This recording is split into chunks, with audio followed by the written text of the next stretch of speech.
السلام علیکم ناظرین، نواز شریف نے کس کس کو نکالا؟ آج کی ویڈیو میں ہم نواز شریف کی سیاسی تاریخ پہ بات کریں گے۔ ناظرین، کچھ قوانین قدرت کے ایسے بھی ہیں جن کا اطلاق تمام انسانوں پر یکساں طور پہ ہوتا ہے۔ ان میں سے ایک قانون مکافات عمل بھی ہے۔ یہ ایسا قانون ہے جس کی لاکھوں کروڑوں مثالیں کتابوں، روایتوں، حکایتوں اور کہاوتوں میں ملتی ہیں۔ ہر انسان اپنی زندگی میں کم و بیش اس قانون کا نہ صرف خود سامنا کرتا ہے بلکہ اس سلسلے میں متعدد مثالیں اس کے سامنے آتی رہتی ہیں۔ مکافات عمل کے سلسلے کو دیکھ کر لوگ مختلف رویوں کا اظہار کرتے ہیں۔ کچھ لوگ اسے دیکھ کر عبرت حاصل کرتے ہیں اور یہی لوگ فائدے میں رہتے ہیں، جب کچھ مزید ڈٹھائی کا مظاہرہ کرتے ہیں تو اس عمل کو سازش قرار دیتے ہیں۔ پاناما کیس میں سپریم کورٹ کی طرف سے فیصلہ آنے کے بعد ہم نے دیکھا کہ میاں نواز شریف صاحب کی طرف سے مسلسل کیوں نکالا کی صدا سننے کو ملتی رہی۔ یہ ہم آپ کو بتاتے ہیں کہ میاں نواز شریف صاحب نے ماضی میں اسلامی جمہوری اتحاد میں شامل اپنے اتحادی جماعتوں کو کس طرح نکالا۔ ناظرین، ہم پہلے اسلامی جمہوری اتحاد میں شامل ہونے والی پارٹیوں پر ایک نظر ڈالتے ہیں اور اس کے بعد اسلامی جمہوری اتحاد میں شامل تمام اتحادی پارٹیوں کے ساتھ نواز شریف نے کیا سلوک کیا، ایک پارٹی کو اسلامی جمہوری اتحاد سے کس طرح بے دخل کیا اور ان کی کیوں نکالا کی گردان کرنے والے سے ہمارا بھی سوال ہے کہ آخر اسلامی جمہوری اتحاد میں شامل ان پارٹیوں کو آپ نے کیوں نکالا تھا۔ ناظرین، 6 اکتوبر 1988 کو اسلام آباد میں بننے والے اسلامی جمہوری اتحاد میں یہ جماعتیں شامل تھیں: نیشنل پیپلز پارٹی، نمبر 2 مسلم لیگ فدا گروپ، نمبر 3 جمعیت علماء اسلام درخواستی گروپ، نمبر 4 نظام مصطفیٰ گروپ، نمبر 5 حزب جہاد گروپ، نمبر 6 جمعیت مشائخ پاکستان، نمبر 7 جمعیت اہل حدیث، نمبر 8 آزاد گروپ، 9 بعد از 10 اکتوبر کو جماعت اسلامی بھی شامل ہو گئی۔ ناظرین، اسلامی جمہوری اتحاد میں شامل ہونے والی اکثر جماعتیں دینی جماعتیں ہیں۔ اب نکالے جانے والوں کی فہرست کی طرف آتے ہیں کہ کون کب میاں نواز شریف صاحب کے متاثرین کی لسٹ میں آیا اور کس طرح سے اتحاد سے نکالا گیا۔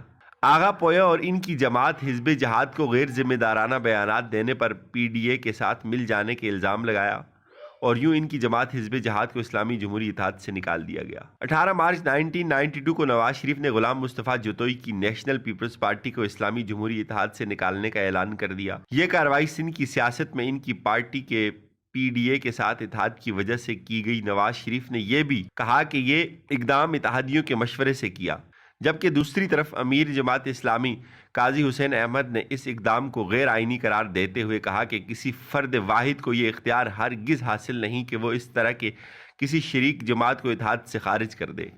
میں نے میاں صاحب کو ہمیشہ مشورہ دیا ہے کہ اس طرح کا اقدام اٹھانے سے قبل اتحادی جماعتوں کا اجلاس طلب کر لیا کریں۔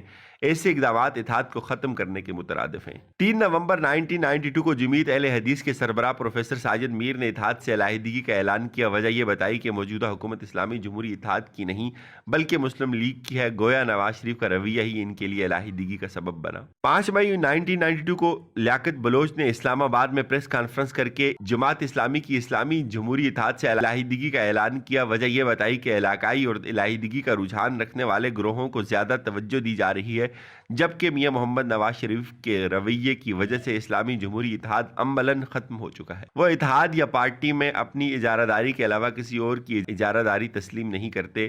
آج بھی یہی صورتحال ہے۔ اور اب سمیع الحق کی باری۔ نواز شریف نے اسلامی جمہوری اتحاد کے ذریعے مذہبی جماعتوں کے ساتھ شریعت کے نفاذ کا وعدہ کیا تھا۔ حکومت میں آنے کے بعد میاں صاحب نے صرف اس وعدے سے پھر گئے۔ میاں صاحب نہ صرف اس وعدے سے پھر گئے بلکہ اسلامی قوانین میں رد و بدل کی کوشش بھی شروع کر دی تو مولانا سمیع الحق جو اس وقت سینیٹر تھے، میاں صاحب کے ان اقدامات کے راستے میں رکاوٹ بن گئے اور ایسی رکاوٹ ثابت ہوئی کہ نواز حکومت کو کچھ سمجھ نہیں آ رہا تھا کہ اب کیا کیا جائے۔ ایسے موقع پر سب سے مؤثر اور مہلک طریقہ کار استعمال کیا گیا۔ اچانک ایک کردار سامنے آیا، ایک 35 سالہ عورت جو اسلام آباد میں شراب اور اسلحے کے ساتھ گرفتار ہوئی اور اچانک اس کے اعترافی بیان کی آڈیو لیک کر دی کہ جس میں اس نے باقاعدہ طور پر مولانا سمیع الحق کو ہدف بنایا، جو میاں صاحب کو شریعت کے نفاذ کا وعدہ یاد دلا رہے تھے اور اسلامی قوانین میں رد و بدل سے روک رہے تھے۔ ان الزامات کے بعد مولانا سمیع الحق نے کہا کہ ان کے لیے ایسی صورتحال پیدا کر دی گئی ہے کہ وہ بطور سینیٹر کام نہیں کر سکتے۔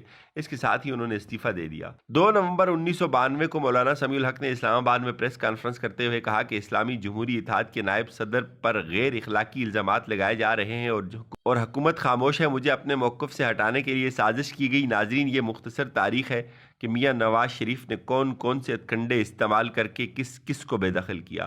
اس کے علاوہ نواز شریف نے کب کن شخصیات کو کیسے نکالا، ایک لمبی فہرست ہے جو ہم ناظرین سے وقتاً فوقتاً شیئر کرتے رہیں گے۔ اپنا فیڈ بیک ضرور دیجیے گا۔ اللہ حافظ۔